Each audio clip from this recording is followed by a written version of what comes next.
Comedy Cellar nightly streaming show on YouTube. We got a great lineup for you tonight. You've seen them all over TV. We have Mike Yard, everybody. Mike Yard. What's up, Mike? Listen, I'm clapping for myself. I miss it. I haven't had that in a while. Yo, I don't know. I didn't know I missed people clapping. I would miss people clapping for me, yo. This shit is crazy. Like, I go all over the place and nobody applauds. I come into the supermarket, no round of applause. Nothing. Comedy used to feed that monster in me, man. You're getting crazy. You're getting ripped off at the supermarket, dude. Yo, they act like they don't know me. John, I just filled in as host for you for like 20 seconds. You want to take it from here? No, you got it. All right. All right. Next comic we have on, the legend, Mr. Rich Vos, everybody. Welcome, Rich Vos. Let me make Rich Vos feel nostalgic. You know what? And I've said this on stage. You know, you're saying people don't clap for you and stuff. Right now, you know, they're throwing the word hero around so much. Like in like 3 years, there's going to be motherfuckers having a rude awakening when they go for a job and, you know, thinking, oh, I was a hero. I was a hero. No, you were delivering for Grub Hut, okay? All these. But they did a commercial and I was well represented in the commercial. They used to bang pots and pans at 7 p.m. All right, let me get this last intro. That's fucked up. They're heroes, Rich. Let me just get this last intro in. That's Rich Vos, Mike Yard, and the one and only Jon Laster. Everybody, give it up for Jon Laster. Yeah, John needs this. I'm sure he does. You know what's so sad, Mike? Is man, you know that they say there's dog people and there's cat people. Like dog people are people that come home and the dog comes running up to them and, you know, it runs around them and they pet the dog, you know what I mean? And they whatever with the dog. Cat people, like you walk into the house and the cat don't give a fuck that you home. You know what I mean? The cat doesn't give a rat. You know what I mean? The cat might walk over to you an hour or two later after you sitting on the couch close to its spot. It's so I'm true. one of those people. I don't need it. I'm a cat person. None. Not even after all this time. Bro, let me tell you something, man. I have been the center of attention since I was 14 or 15 years old. So what do you get from comedy? What do you like? What is it that what are the things that you get from it? Yo, comedy, man, is an approach to a few $1 million, man. So I can set my family up. But other than that, man, I'll be flagrantly honest with you, man. It's a means to an end, man. I don't get it fucked up. I picked it because I love it. So you might as well ride a horse that you love to the money. But all that, all that, like, oh man, I'm a full-blown comic. I just love. You know what, man? Eat a dick, homie. I don't give a fuck if it's a basketball, a microphone, a goddamn stock account, whatever I'm riding. I'm happy that I'm riding it. But all that, you know, like, oh my God, I tattooed comedian on my inside of my mouth. Yo, man, hey partner, you got me fucked up. Right, well, here's the deal. I like if I come up with a bit or create a good bit or something, I like that more than if the audience laughing at it. I like to create. That's what I like. Yeah, I'm with you on that. Don't you feel like some of your favorite bits are not crowd pleasers? Yes, absolutely. I don't care. Like the jokes that I love doing are jokes that they don't necessarily, sometimes it hits, sometimes it misses, but I don't give a fuck because I love doing it. I mean, I get it. I get what you're saying, John, because when I started, that was it. Like I was sick of my job and I was looking for a way to make money and be happy. And I found comedy and it just happened to blend. But after around year 10, I was like, oh my God, I really love like this. I couldn't even see myself doing anything else. Like I really I love this whole thing that we do. I mean, don't get it twisted. I'm not saying that I don't love it. I'm saying that's why I picked it, because I I fully love it. But to, you know, for me to pretend that this is all I am, like there's some motherfuckers that's all they are.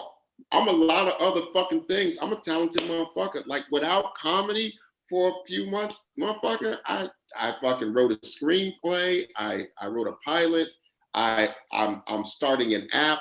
Like I'm a smart motherfucker. You know what I mean? I have other shit to do. You know what I mean? Other than fucking be in a basement every night with a bunch of motherfuckers that never got no pussy before anyway.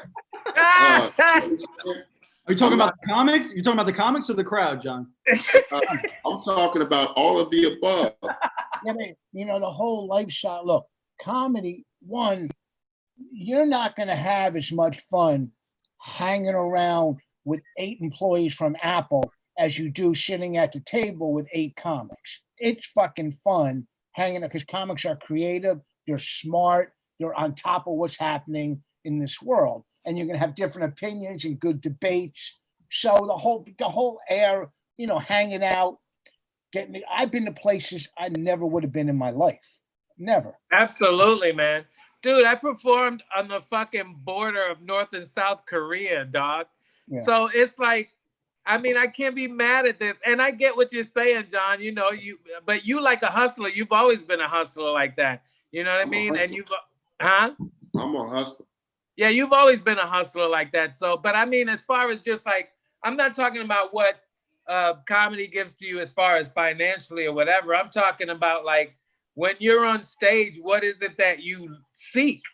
What do you? Yo, it's a beautiful experience. Isn't it though? That's what I'm talking about. Stop trying to be all gangster and shit. Nigga, you from Denver. That's not what I'm saying. I'm saying that it is a beautiful horse to be riding. That's why I picked it.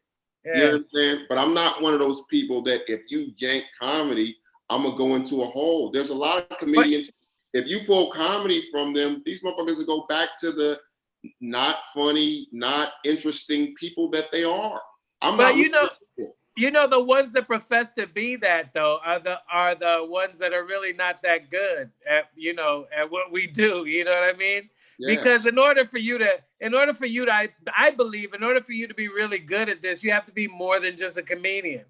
Well, yeah, you got to be a psychologist. You got to know people. Exactly. You got to know, listen, the best comics are the real comics that have lived life and dealt with shit.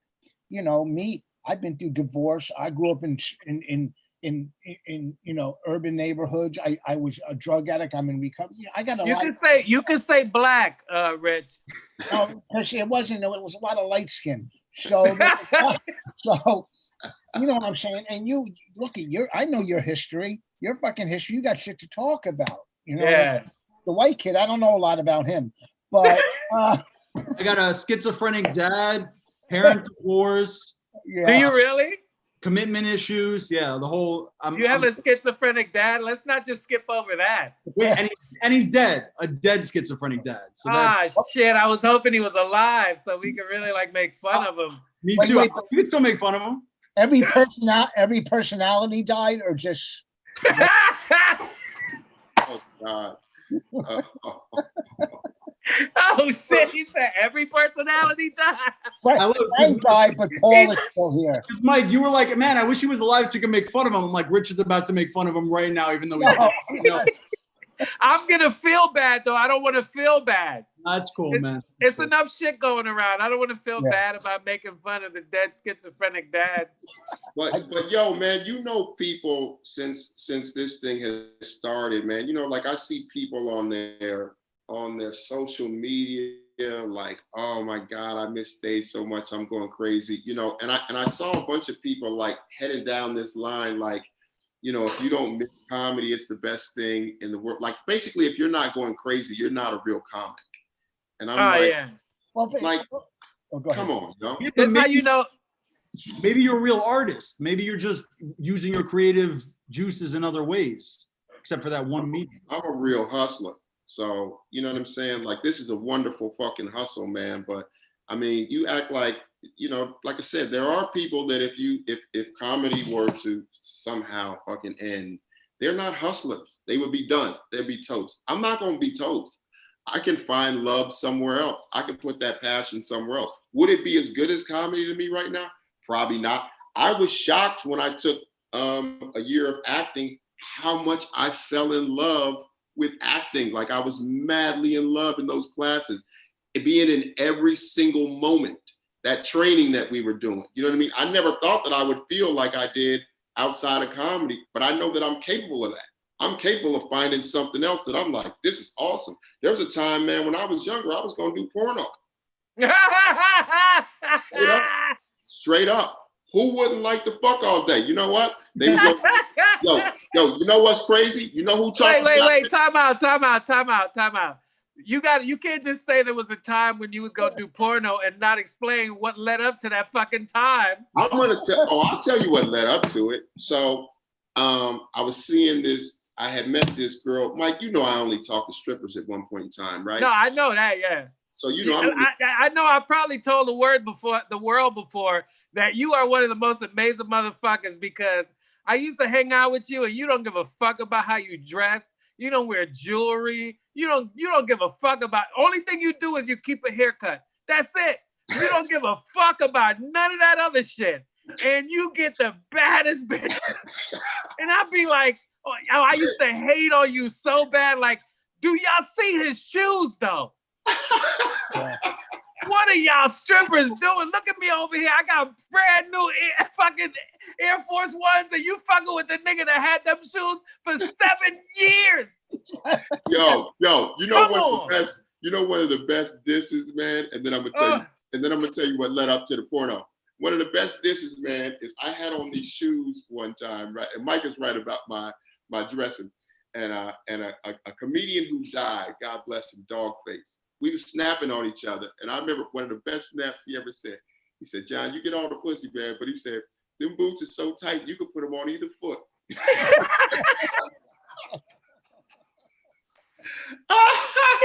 Yo, he was like, man, you are not the dressingest. But we in a strip club in Philly, I meet this girl, right? So she and I started hanging out. But she used to bring her friends. So I was sleeping with her friends when she brought her friends up to New York. And one of her friends was like, he should be the guy in the company. And I was like, yo, I'm not into pimping. I don't know what y'all talking about. So they were like, no, we're starting a porno company, but we need a guy. You would be the perfect guy. And, you know, my money wasn't all that. This is, you know what I'm saying? I love it. Yeah. You know what's even crazier than that? You know the person who talked me out of it. You know who talked me out of it? Who told me if I did it, they were going to cut me off? Jeff Carroll. You know what? That's exactly who would tell you some shit like that too. Jeff Carroll. Yeah. Jeff Carroll said, if you do it, he said, I'm not going to represent you. You're not going to get BET. And I wanted BET back then so bad. So he said, if you do the movie, me and you are done. Because I told him, I said, yo, I got this little side hustle. It's $500 a movie. It's only like 30. You thought he would be excited because he was like, yo, my man about to be in movies. I could really put his name out there. Yo, when I tell you he was not the porno comedian. Yo, you know that. There's girls that do that. There's girls that were doing that are they're on OnlyFans like a motherfucker right now. Let me tell you something. I know a male comic, that has porn on the web. That does porn. Really? Yeah. You remember what's it? I don't know. I haven't seen him in forever though. RoboCop. Remember that comic, John? Oh, Willie Robo. Yeah, he got porn online, son. He be making porn with British chicks. I wouldn't be surprised because that was his whole set. Yeah, that's his whole thing. And he puts it out there. I mean, he got it out there. It's like he's not hiding. He's like, yeah, I'm fucking all these bitches. Yo, I was gonna do porn. Yeah, man. But I mean, before that, it was basketball. Like I said, by the grace of God.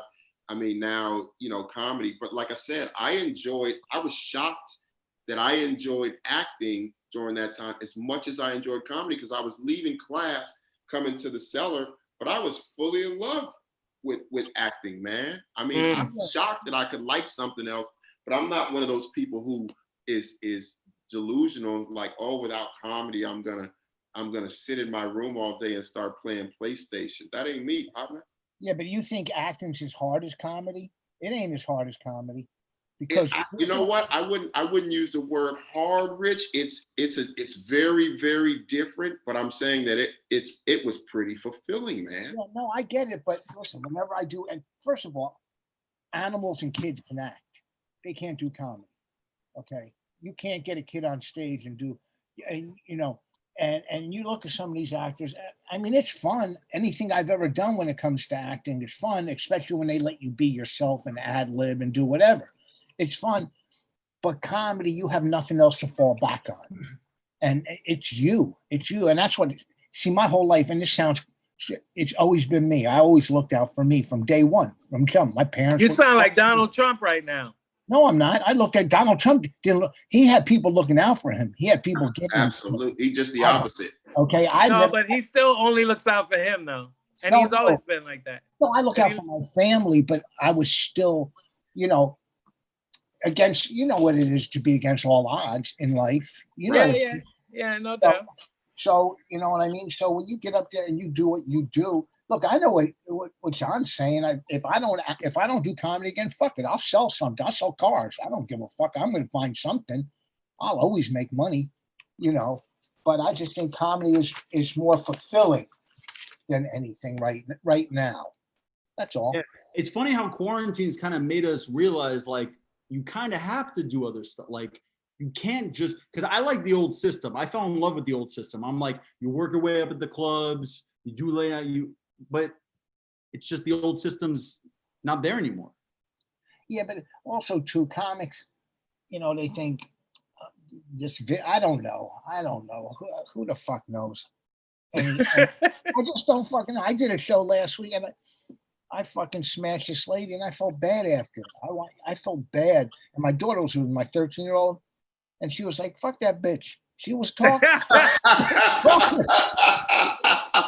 I got home and told my wife. My wife said, fuck that bitch. It was her fault. You know what I mean? Rich Vos, the master of misdirection. Oh, my God. I did not expect you to say your 13-year-old daughter said, fuck that bitch. No, I didn't either.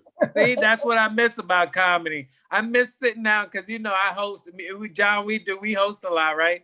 Right. So sometimes, especially at like the underground, you get to sit down there and you watch comics, because you don't want to be running upstairs and then having to run back down all the time. So I just sit there, and it's just beautiful to just watch some of the shit that these guys come up with, man, and just it's beautiful to watch just how the human mind works, man.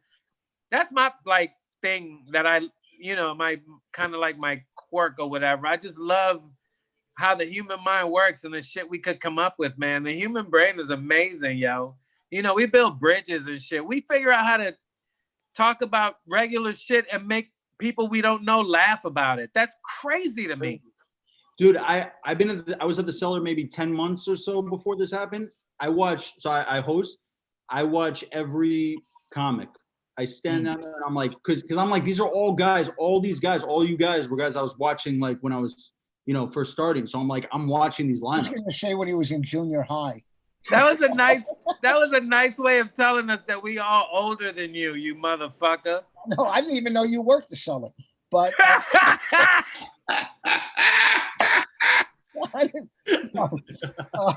Mike was there when I was on stage, and Keith and Bobby came down and sat on each corner of the room groaning. Oh yeah, yes, that was hilarious. Yeah, I love when shit like that happened. I remember one night, Artie was on stage and Keith Robinson started heckling him, right? Because Keith Robinson was like, man, you can't tell a fucking joke without moving. Like, you can't stand still and tell a joke. And Artie was like, I can stand still and tell a joke. And Keith was like, I bet you can't stand still and tell a joke. And Artie tried to stand still and he couldn't do it. He would start off just standing still and telling a joke, and then he would have to start fucking moving. And then Artie started screaming at him, I bet you can't tell a joke without pointing at people. And Keith couldn't do that either.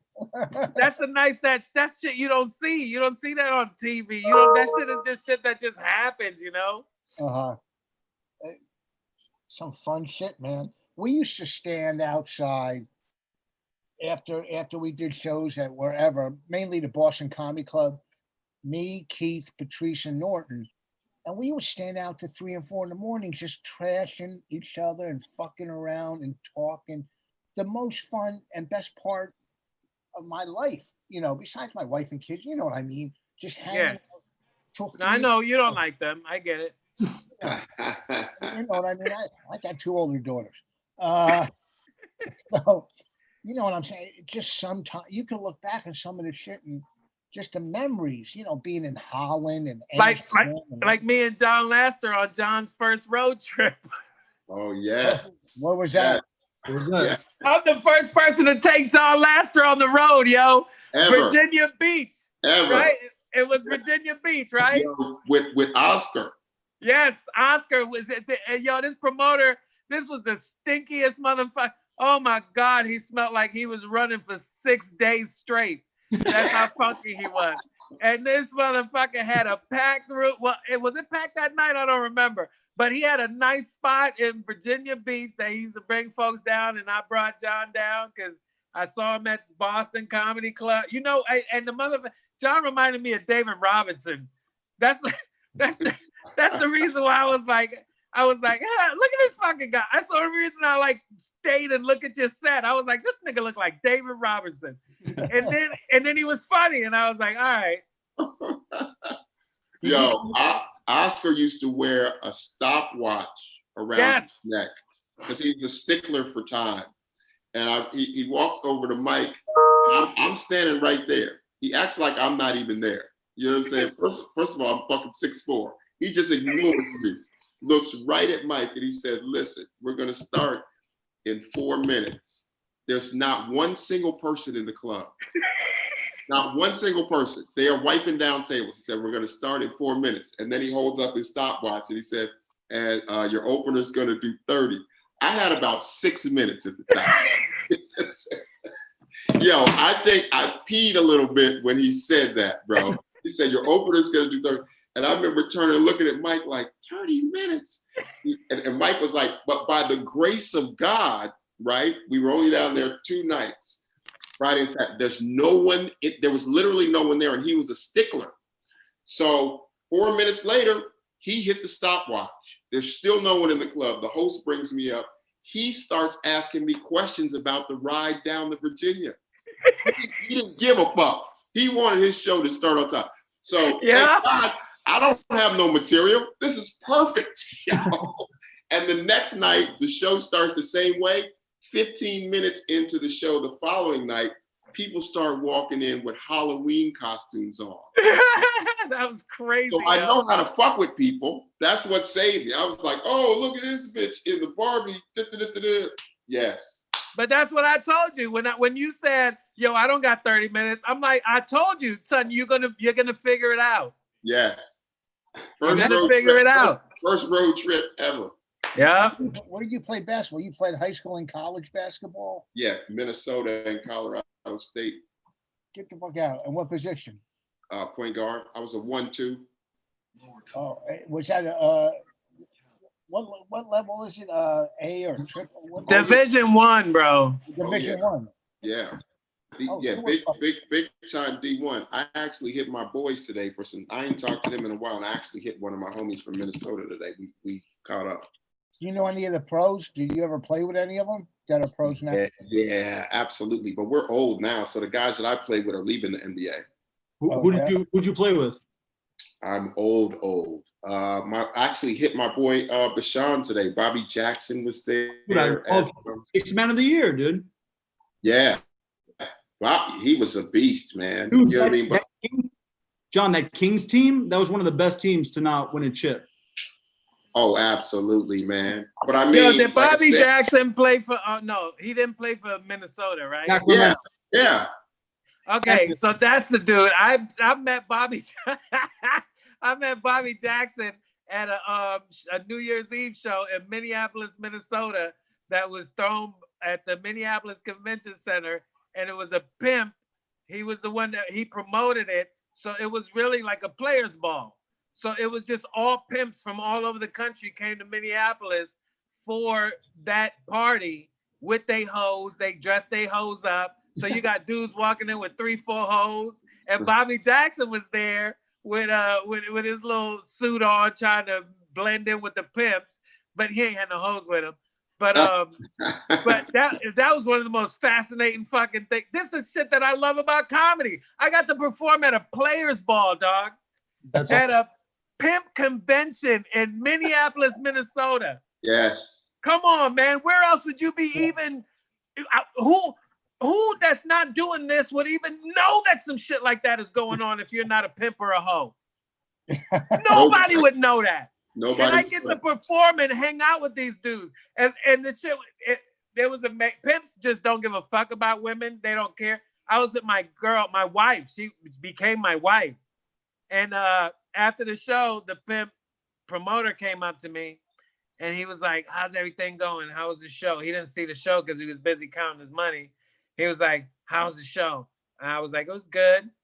It was fun. Had a lot of fun." He was like, "How you doing with the bitches?" I was like, "But you see this bitch right next to me." Like, my wife was standing right next to me. And he was like, "How you doing with the bitches? You good? You need some?" I'm like, "You see this fucking woman right next to me? She's she right got here. Her elbow locked in my elbow. She's right here. She's right next to me." He didn't even notice her, son. He was like, "If you need some extra bitches, I'll take care of that for you." I was watching this ball player on YouTube the other night. This white dude, the professor. Do you know who this guy is? Yeah. Yeah, from And One. Amazing. Fuck. Incredible street ball player. Incredible. Yeah. This little dude, I couldn't believe how. I mean, my two favorite basketball players growing up was Pistol Pete and Earl Monroe. Earl Monroe and Pistol Pete, I could just watch them all fucking night. I'm watching this kid. I'm going, this shit's amazing. Jesus Christ, I've never seen Pistol Pete and Earl Monroe play. What's that? Said I've never seen Pistol Pete and Earl Monroe play. Go to YouTube. How old are you, Vos? 63. Jesus Christ. Isn't Pistol Pete the dude on the NBA logo? No. Jerry West, right? No, that's Jerry West. Okay. Jerry West, But Pistol Pete is just as old as Jerry West. Older. Jesus. So you used to watch them play? I know Earl Monroe is old as fuck. I seen him on the Knicks channel. And you used to watch them play?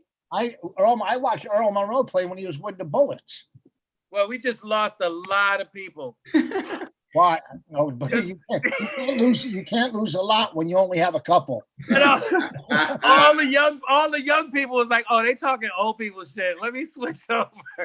No, but you know what though, man? I'm 33 and I know my NBA history. I watched the guys play from the 70s. I know the Knicks teams from the 70s and you got to do that, man. You have to look back and watch those guys. Like they developed. Yeah, because the Knicks ain't winning now. So if you want to see them win, you got to go back. Yo, you know what? You know what's so sad about that though is I think that KD and Kyrie going to Brooklyn is a lot worse than anyone knows. If you're a Knicks fan, I don't think that Knicks fans fully understood what that meant to other ball players. The signal that sent to a ball player. Put it like this: if I'm 14 right now. And I'm in high school, because these guys are coming out at 18. If I'm 14 and I'm in high school and I somehow end up overseas and I'm thinking about where I want to go, there's no 14-year-old that has the magic of the Garden in their head like Rich Voss does. So sad, man. They ended that. Those guys look up to Kyrie. They look up to KD. They want to go where those guys are. That's where the magic arenas are for them. They don't know the Garden like older people do. They will want nothing to do with Madison Square Garden after those two dudes went to Brooklyn, and they're going to make some noise next year. Look how good Brooklyn is right now. It will. Yeah. So you're saying if you're in high school right now, you're looking at Barclays as the way we looked at the Garden. If I was 14, I would be looking at the Garden as a relic. Yeah. I wouldn't want anything to do with that. I would be like, that's an old dusty building. Why would I want to go there? Damn. You know what I mean? If I was 14, if I was in high school and I was looking at that shit, it's the same way we look at colleges. It's the same. Like if when I was coming up, Duke was the shit. Why would I want to go to some college that used to be the shit? UCLA, that's Wooden's era. That's old shit. Fuck, I want to go to UCLA. I want to go to Duke. I want to go to Carolina. I want to go where the action is. I don't think that people realize what the message that sent about what the Garden is. Damn, I never even thought of it that way, man. That sucks, dude. I hate that. Why, you a Knicks fan? I was a guy that was a stone's throw from the NBA, so I know what that meant.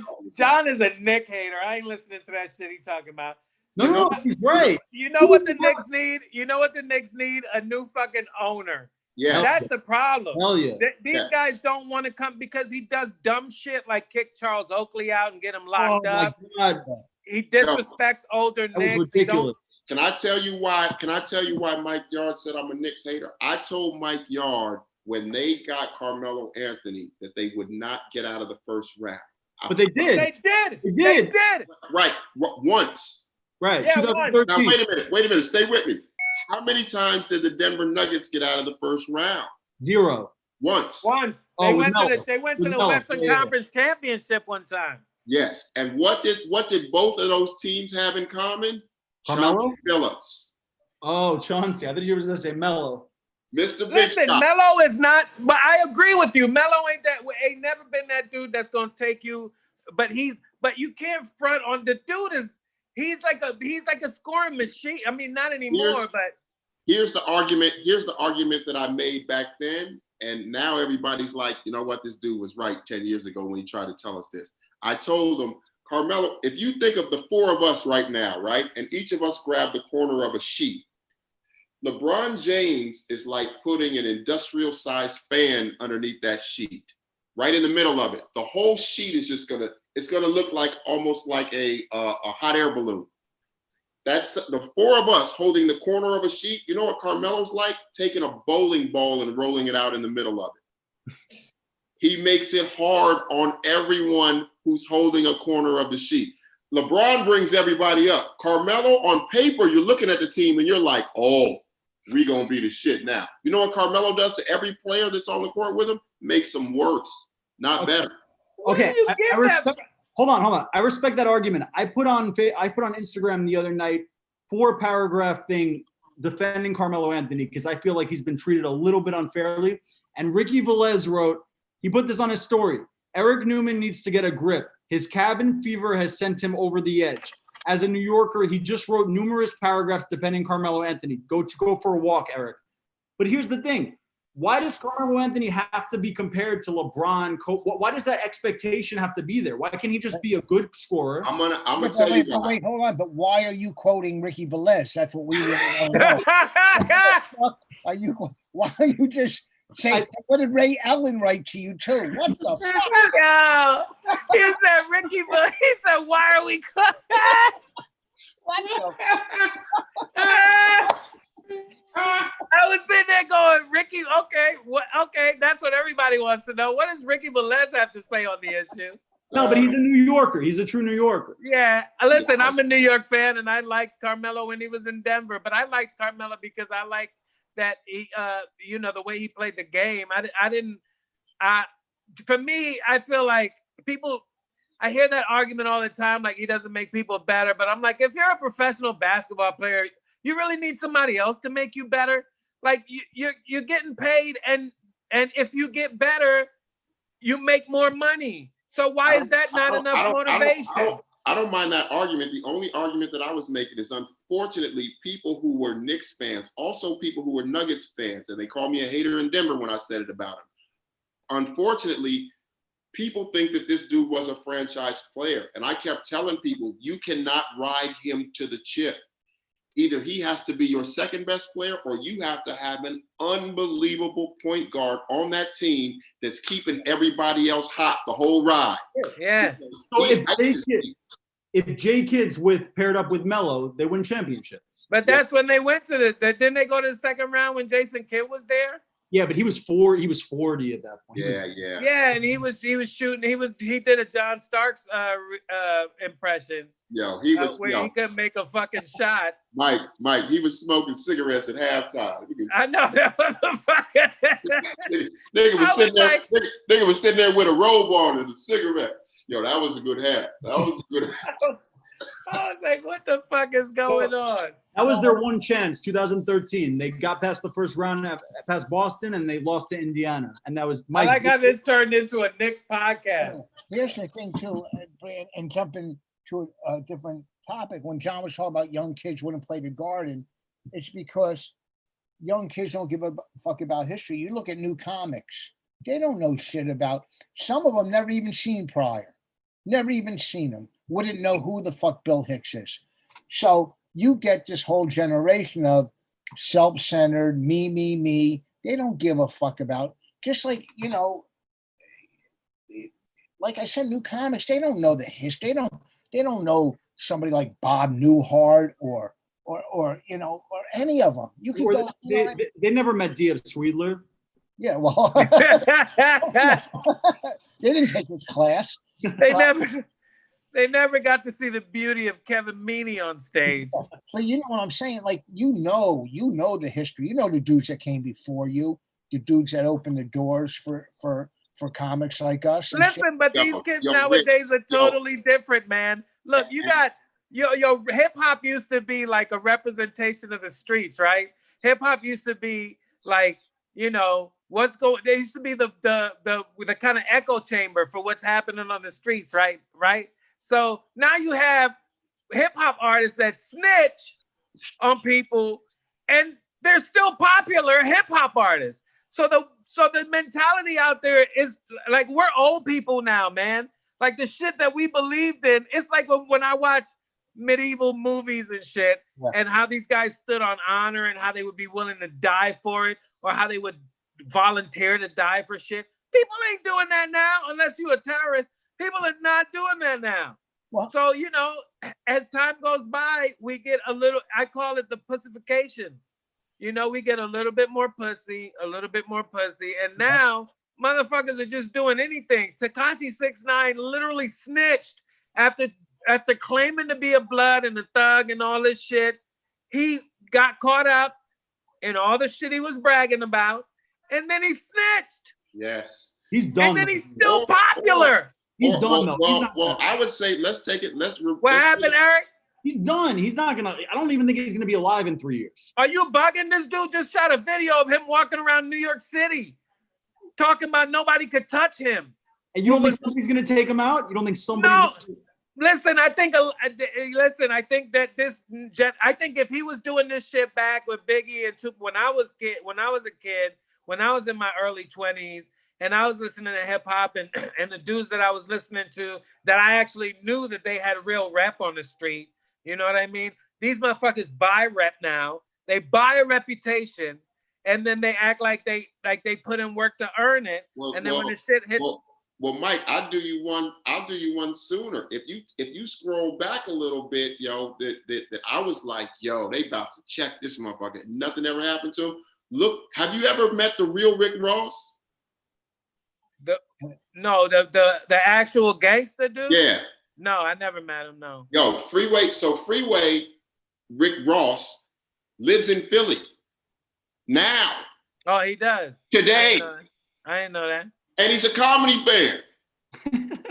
Freeway Ricky Ross is a big time comedy fan in Philly. Little dude, nice. You know, the real gangsters are always the nicest. Yo, the gangsters love comedy, yo. Let me tell you something. I have done so many shows where I've torn gangsters apart on stage, and they fucking love it. They love it. And before you go on stage, everybody tell you, yo, don't fuck with that dude. He crazy. And then you fuck with him, and he loves it. That's how I met Rick Ross, the real Rick Ross. Yo, my boy was like, hey, man, this is my boy Rick, but he hadn't really said nothing. So then eventually he tells me that the dude is Rick Ross. So I said something about it on stage. And the dude is like this, right? Like, yo, don't, nigga, this is the real Rick Ross. Yo, the nigga Rick Ross was like, no, say it. He was like, no, go ahead, say it. I lit his little ass up, and that's how we became cool. You know what's crazy though is he said that he had a problem with Rick Ross stealing this nigga stole his whole identity. The Rick Ross we know as the rapper was a CO. Yeah, I know. Yeah. Talking about he's a dope dealer. You stole this nigga's identity. You were just the opposite. Yeah. And it never affected his career, which I was like, we're in a new era. Yeah, it's so crazy. You're right. It did start with him. We are now in a wrestling era where people know it's fake and they don't give a fuck. Wow, good point. Yo, it's so real, yo. Cause real gangsters, like they don't even get. I remember me and Mike. Remember Mike? You know Mike Britt, right? Yeah. Me and Mike Britt did a show in Brooklyn, and when we got there, it was nothing but hustlers in the room. It was like 4 women and like 75 hustlers. Like I'm talking about grimy Brooklyn was in the building. Yeah. And we was just like, oh, this is gonna be horrible, son. This gonna and women in here to like kind of calm these little aggressive predators down. That's all we was thinking, like ain't nothing but predators in the room, and we got no women to neutralize this shit. So this is gonna get ugly because I'm not gonna let them control this. So all we thinking is we might have to get into some shit to get out of here. Yeah. Man, that was one of the best shows I've ever done in my life. Wow. Yo, them dudes was there to do nothing but laugh. They didn't care what you talked about. You could have called them anything you wanted to. All they wanted to do, they was laughing so hard. Some of them left because they couldn't stop laughing. And they was like, yo, I'm done. And they fucking left, son. That's how fucking dope that show was. And we went in thinking that it was going to be the worst show because there was nothing but gangsters in there. Nothing but, I'm telling you, a room full of the grimiest dudes you want to meet. Yeah. And they loved it. Amazing. They love comedy, thugs, because all they do is violent and sad shit there all day. Real gangsters, man. Do you guys know the Sinatra Don Rickles story? Yeah. Which one though? What about having dinner? At the dinner at the restaurant? No, I don't know that one. I don't really know white comic stories.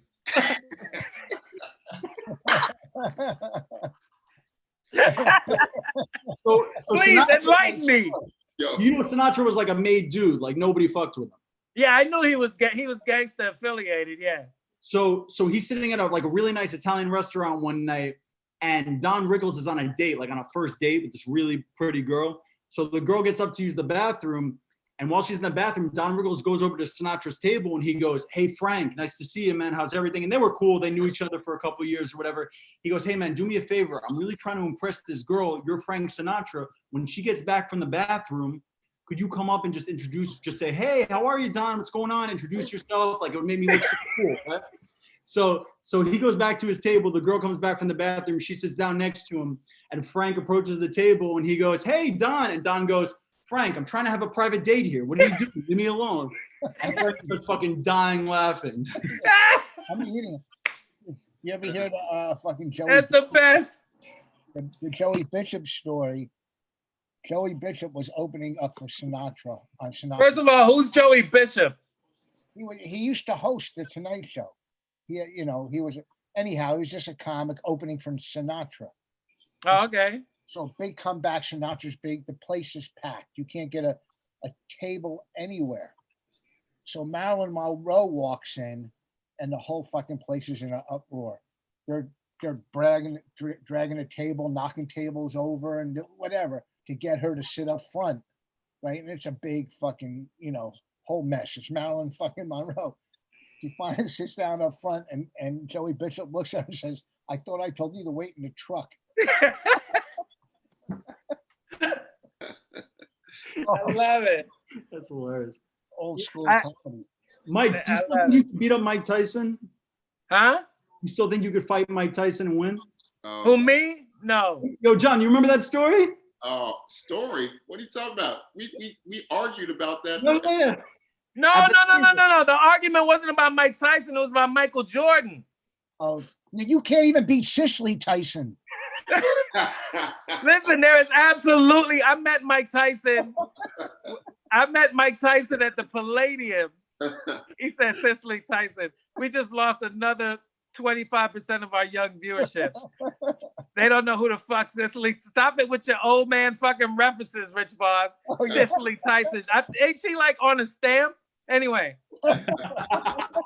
I met Mike. I would never say that I could beat Mike Tyson because I absolutely know I cannot beat Mike Tyson. I met Mike Tyson at the Palladium and we hung out for about a half an hour. And the whole time I was scared of him. Because when I tell you, he just oozed predator. He just, the way he looked at people, the way he looked at women, the way he looked at people. Like I've seen that before. You know what I mean? You talking about Tyson? Tyson, yeah. But Michael Jordan, I will fuck him up. You know what? Though? Because I used to host, I'm sure you remember this joint too, Mike. I used to host a club. You talk about thugs. 3Bs. I used to host every week. I remember 3Bs, yeah. Yes. Wasn't that on Fulton? It was over right by Medgar Evers. Okay. Yeah. Dope dealers owned it. Ray DeJean, it was Ray DeJean's spot. But Tyson used to come through there. And they had a table in the far back right corner that they would pop bottles. The crazy thing about Tyson, and this is the insane shit, was nice guy. He would always come, yeah, we'll just be over there in the back. When you gonna get started? When you started? They'd come early, get their table, bottles, women standing around the table. The crazy thing about Tyson was the guy that looked the least dangerous of the crew, because he would come in with these East New York dudes, you know, the type of dudes that like even PETA people wouldn't say nothing about their furs. They would be like, I grew up around them dudes. Like, yo, you guys are fine. Like the furs, the all gold fronts, and they would sit in the corner, barely listen to the show, but never be rude. Never yell nothing or no crazy shit like that. But they was the wildest dudes. And Tyson, you would think Tyson would be the obnoxious, the coolest, quietest, chillest of the whole crew. No, when I met him, he was by himself. It was him, and we ran into him at the Palladium. I don't know if he had other people somewhere else, but he was by himself. And he wasn't like being. It's just the way the way he moved, the way he looked at people, the way he carried himself. He was definitely in predator mode that night, and I was like, yeah, this is uncomfortable. He was like that even at 3Bs. He was very much like that at 3Bs. But I'm just saying that he was never any type of problem or you know what I mean? He don't start shit. No, never. Fight this dude? Are they gonna have that fight? Who's the guy he's supposed They to postponed it, I think. He was supposed to fight Roy Jones Jr. Yeah. Is that dude fucking tough? Is he a good? Oh, Roy Jones. Are you kidding me? You've never seen Roy Jones Jr. fight? What? No. Woo! Roy Jones Jr. was nice as hell until he got knocked out. But he was horrible. But he was the most fun to watch of all time. He was after Tyson, right? What do you mean of all time? Over Ali? Ali. But Roy Jones was fun in a modern era. Oh, okay. Yeah. He was fun because he did, I shouldn't have said of all time, but he was so fun to watch, man. Who do you think will win the fight? Who do you think is going to win the fight? Come on, man. I don't know. There's no way Roy Jones Jr. can beat Mike Tyson. Are you kidding me? No. And not to mention, I don't think it was a good idea for either one of them because, you know, no matter how hard you could hit or move or whatever, you at that age, your bones ain't, you know what I mean? You can hurt yourself hit the motherfucker. You know what I mean? You can put your hand, yeah. You can't get in the ring if you're taking calcium pills. Come on, man. You in your corner popping Metamucil and shit. You can't do that shit, bro. When I heard that, I was like, you know what happened? Tyson did a video where he was showing some people some moves, and everybody was like, oh, he still got it. I'm like, no. Yeah. Yo, Tyson lost it. Have we seen? Do we remember the last fights that he had? He was horrible. Wait a minute, but Mike, that was 18 years ago. Yeah, and it was that long ago, and he was bad. They were That was, training, wait, they were Mike, training that him was at philosophy 18 bag. years ago. This is how dumb we are in America. We will convince ourselves of anything. We have convinced ourselves that a Roy Jones Jr. Mike Tyson fight is a good idea. It is not. Yo, let me tell you something. I bet you before the first round was over with, one of them would pull a hammy, an ab muscle. What are these? Oh God. No, if you get in the ring, and if you get in the ring and you got a gut, no. If someone's got to help you up to the ring, if you gotta have little steps. If somebody got to hold Rich, the ropes open for you so you Rich, can get in. Rich, you know that whole arena smelling like Ben Gay when they get in the ring. Everybody eyes watering the whole time. That's one of the dumbest ideas I've heard in a long time. And people were getting excited about that. I was like, absolutely not. I rebuke y'all. Let me tell you something, Mike Yard. Fuck you. We was locked down for 3 months. It wasn't nothing on TV. I went through Pornhub at least 2-3 times, man. Fuck you. If them two niggas want to fight, let them fight. Yeah. I am here for it. His cornerman is going to be a surgeon and the ambulance people. Yo, they will be boxing with oxygen masks on. Yo, you think I would put some of my unemployment money on these two unemployed motherfuckers? You be out your Yo, Rocky Balboa got on the ring at 60 years old, man. Don't forget that. To do what? He fought Rocky Balboa, dude. That was 2006. And then what? And what happened when he went in the ring at 60? He won. Against who? Another 60-year-old? No, he fought like a 25-year-old dude. And he won? Was this a paraplegic? This was Rocky Balboa. That was the 2006 one, the sixth Rocky. Yo, you know what's funny? I'm thinking you're talking about Rocky Marciano. I'm sitting here going, wait, didn't Rocky die young? Mike just told me he lost it. He just wrote he lost in that movie. He lost in Rocky 6. So they said that when Ali and them was having them fights, that they would be in the hospital when they were over for days. Oh, there was one fight, I think it was with Joe Frazier, where Ali was pissing blood after the fight. And the crazy thing is, he won that one. Yeah. And he won the fight, yeah. He won that fight. Yeah. It's so crazy. Boxing back then was brutal, yo. Yeah. And they would go 15 rounds, right? And then when you look like back in the day, these motherfuckers would go 100 and some odd rounds. Yo, do you know, have you ever tried boxing, Rich? I did. When I was a kid, I had one amateur fight and I punched this dude with a straight right hand to the sternum and he caught an asthma attack and I quit boxing because I thought I was about to be a murderer because I was like 8 or 9 years old and this dude just couldn't breathe, yo. His tears started running out his eyes. I was like, I'm a killer. This right hand needs to be put in jail. I used to fight in karate tournaments. And I was fighting for first place at night. And I was Korean, Taekwondo, legs and shit. And I'm fighting this dude, Japanese dude. First place at night, the place is packed. I'm throwing kicks and he's blocking everything. And I threw a kick and he blocked it. Everything this dude had, he put into my solar plexus. Everything, all I know is I hit the ground, and that's when I just came out with cameras. My friend was filming me on the ground. I couldn't breathe. And he took first place by 1 point in this fucking tournament. I remember one time we beat up the kids at their karate class. You went into their class and beat them up? No, they were waiting for the class to open, and we was like, let's see what they've been teaching y'all, and we beat them up. Oh, that's hilarious. So guys, switching topics here real quick. The YouTube chat, a couple people are commenting. Thoughts on the Jeff Ross allegations and what is his status at the Comedy Cellar?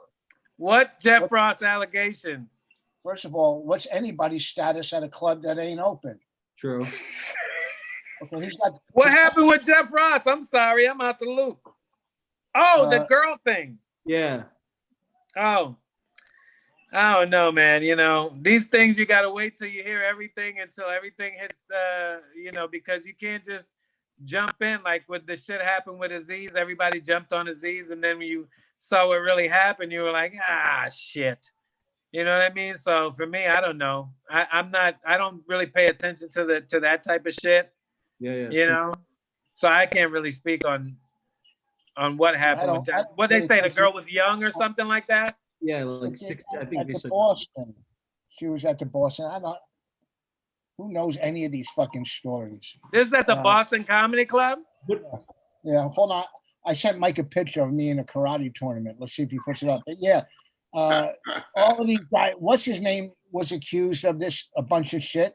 Then the next day made $20,000 on Patreon. What the fuck? Brian Callen. Oh yeah, he got slammed hard a couple of weeks ago. And then he was, that's my opening joke now on stage. I go, things that aren't going to come back after all of this. And I go, making out with a girl the first night you meet her, that ain't coming back. Yeah. And I got this one, blowing out birthday candles, that ain't coming back. And I go, Chris D'Elia, he ain't coming back. He ain't coming back. No, you don't think that he won't come back from that though. Well, Chris D'Elia is really fucked because they took him out of a movie and replaced him with Tig, a female comic, Tig, whatever her last name is. The Taro. Yeah, took him out of the movie and reshot the scenes with her. That's hilarious. Look at they go, but we can't see your face. That could be anybody. Look, you can see my face. Look at my leg up at that dude's head. Is that you in the black outfit? Yeah. Wow.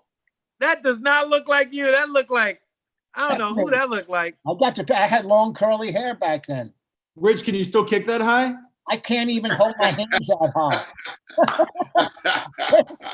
I won't even go on a ladder that high.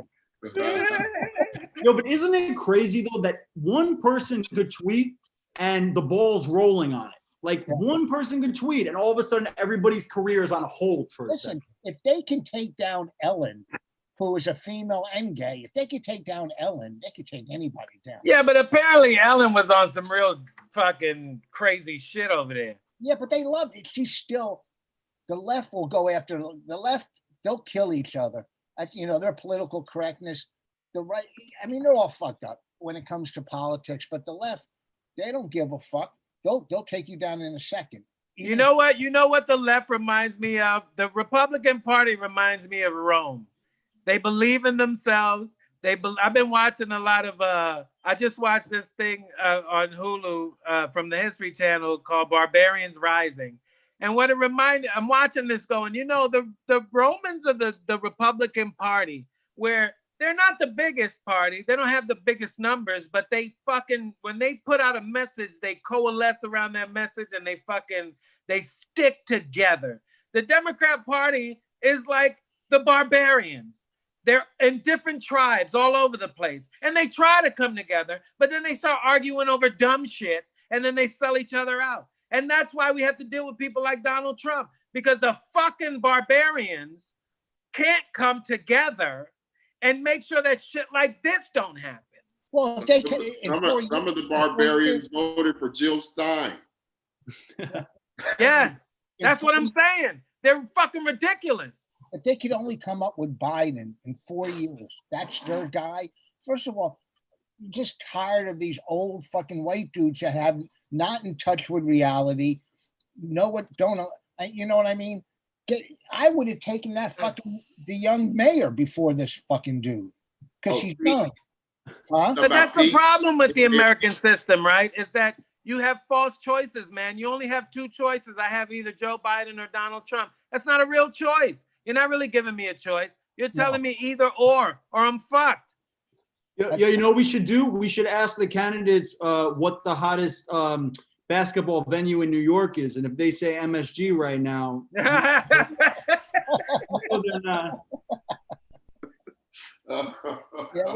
be like, oh, these old motherfuckers. remember, I mean, you look back when Kennedy was president, he was young, energetic. The people loved Kennedy. And they shot him. I know. They shot him because he got a little too fucking power hungry. Maybe that's why we don't get young and energetic anymore. Look at what happened after we got young and energetic Barack Obama. We went to Donald Trump. How'd that end up for you? I know. Maybe. I'll tell you what, and the fact, this is what drives me crazy about Trump. I don't know why that he won't hang Obama's picture in the White House. If Biden, that's what drives you crazy about Trump. I'm really big into your art. white privilege is fucking on display right now. Listen to me. If Biden wins and he doesn't, if he don't put Trump's picture in the bathroom, I'm gonna fucking leave. Yo, that's the first time I've ever heard anybody say that. You know what really drives me crazy about Donald Trump? The fucking picture situation. Yeah, it's crazy. How hard that's the worst thing he's ever done since he's been in office. Unbelievable. Oh, you're funny. We hit our hour. We're at 9:30 now, so we're about to start wrapping up. Anything you guys want to plug? Let's go around. Mr. Laster, anything you want to plug right now? Man, hit me at He Was Funny, man. I got this challenge going on. Mike was in it. Mike did a testimonial for me, and of course, you know, we just had somebody get shot in the back 7 times because that's what they do to niggas out here. So, wait a minute, in front of their children. So yeah, the challenge is in full effect right now. It's just testimonials of police brutality. So please go check that out. It's Jon Laster, everybody. Jon Laster. Mike Yard, what are we plugging? I ain't plugging shit. I'm in the living room. I'm about to go out in the car and smoke the rest of this blunt. I would like to announce that I will be going in the car to smoke because I don't smoke in my house. I gotta be respectful for the place that I lay my head. So I'm gonna go disrespect my car by smoking the rest of this blunt. And I can't wait for the world to open back up, man. This shit is insane, yo. And they shoot motherfuckers in the back. Cops are shooting people in the back in front of their kids. You cannot tell me that there is not a problem with police brutality when you see something like that. Like, what do you need? Like, you know, this type of shit makes it hard to believe in God. It makes it hard to believe that there's anything good about this place, man. Everybody says how great America is. I'm so sick of it. It's not great. America's not great. It's a shitty place. But do you know that there's people on the right already justifying it? You know, of course they are, because they have no soul. It's just another way to say, yeah, but you people are less human than us.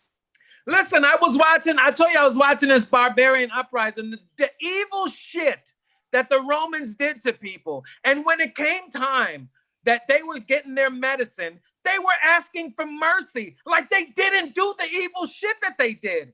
People can justify anything in their minds, man. No, and it's sad. First of all, while you bullshitting, if only white people got to vote, Trump is leading with white voters by 8 percentage points. But white people are not new. No, but I'm just saying that sometimes, like, when you ask your black friends, like, why they're so paranoid and why they feel so crazy, you got 50%, it's 49 to 42 right now. If only white people got to vote, they would reelect the sexual predator, bigot, putting kids in cages, crash the economy, headed for 200,000 people dead. They white people are like, that's our guy.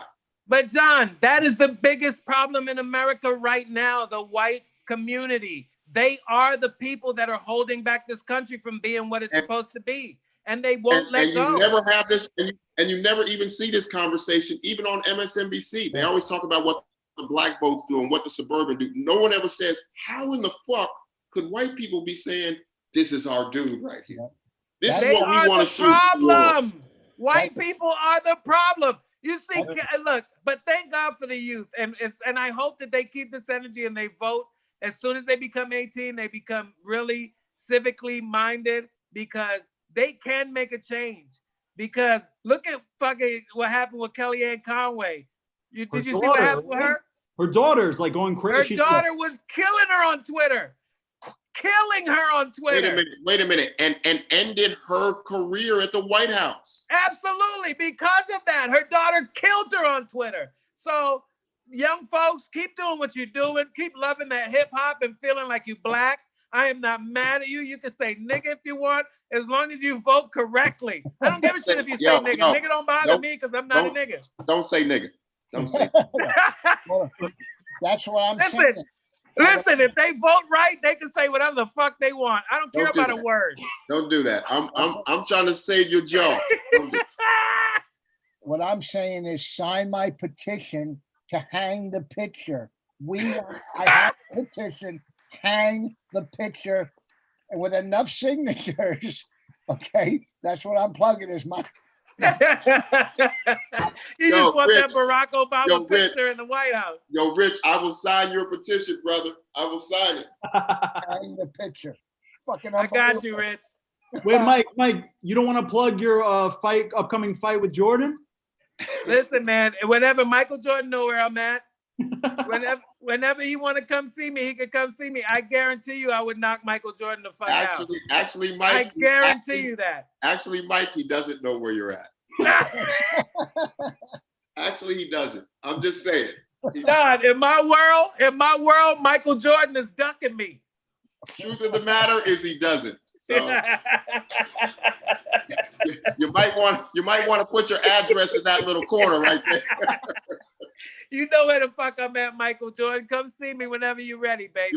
You might want to put your address in that bottom left corner, Mike. You know, I got a lot of pent up quarantine energy, and I have not been living that good life during quarantine like you, Michael Jordan. So it's gonna be a problem for you, bro. You see Seinfeld rebutted some guy's fucking essay on New York Times. New York is dead. Yeah, that was one of the owners of Stand Up New York. He's like an investment guy. He invested in the club. Well, he's right. The only people saying New York is dead are people that are not real New Yorkers. I agree with you. I've been here the whole time, man. I've been here the whole time. I grew up in Queens. I went away for 2 weeks. I've been here the whole time. I've been here forever, dog. I've been here since I was 13 years old, and I've seen New York in its worst, and I've seen New York. New York ain't going nowhere, man. I agree. They can say what they want. We will be back on stage in New York City.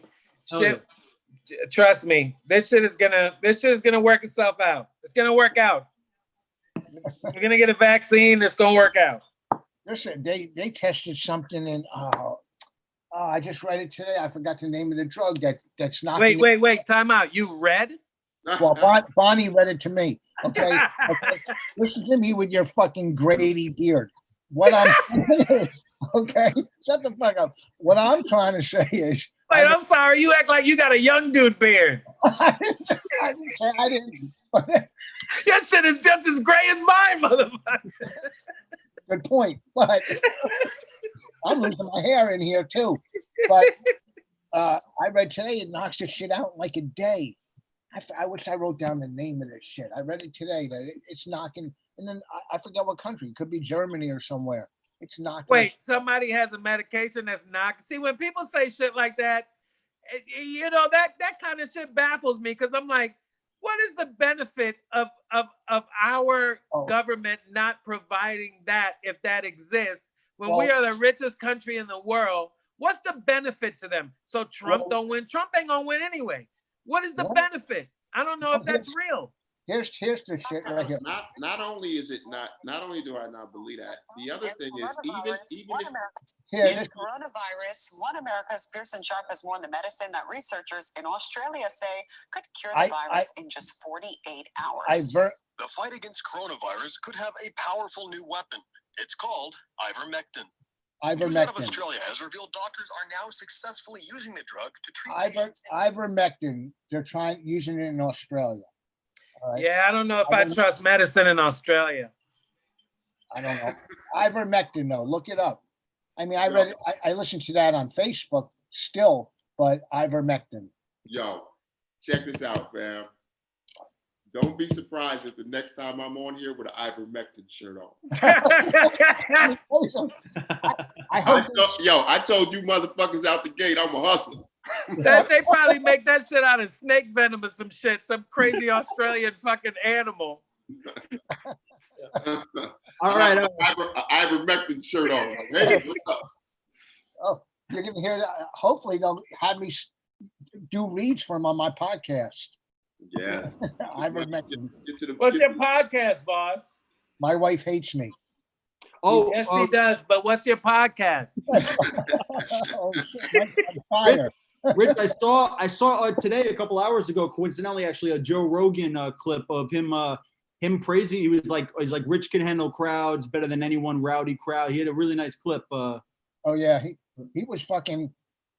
He plugged us twice in 1 week in our podcast. Let me tell you something. I don't know who I would sign with, him or Andrew Schultz, but one of the two. If they just take me under their wings for a month. It's crazy. All right. Rich, anything you want to plug? You plugged the podcast. Anything else coming up? No, just our roast is free on YouTube at Vos Roast. That's for free. And the 3rd, I don't know, go to my website. We got some outdoor shows coming up. The 3rd in King of Prussia for I got one coming up in Jersey. Yeah, Soul Joe Entertainment. Me and Florentine, that's September 3rd. And then September 26th, East Brunswick Square Mall. And then next week we're taping a thing with Colin Quinn in Brooklyn somewhere. Damn, you doing malls, yo? Outside, wherever they set up. You doing mall parking lots? I look at the cars and I go, "Where you from, Detroit?" It's one of my bits I'm practicing. Thank you guys. I worked the cars the other night in a parking lot in Queens. All right. Hilarious. One car got out of hand. We had to call in the tow truck. Ho! I'm out. We'll end on that, baby. We'll end on that. All right, everybody. That was Jon Laster. And let me tell you something, Liz. If you're listening, from now on, I'm not doing the podcast with what's his name with the fan. I like him and everything, but if Mike or John aren't on it, I can't do these non-intellectual. Oh, Mayron. What's that? Mayron? Yeah, I don't mind Mayron hosting, but you or John have to be on it. And we'll throw in Eric every couple of times because I can't be mean to him. But I can't be this. See, this is an intellectual podcast, and I'm a thinker. You know what I'm saying? So I do this. Okay, I'm a thinker. I knew we were in trouble when I saw you with your thinking bandana on.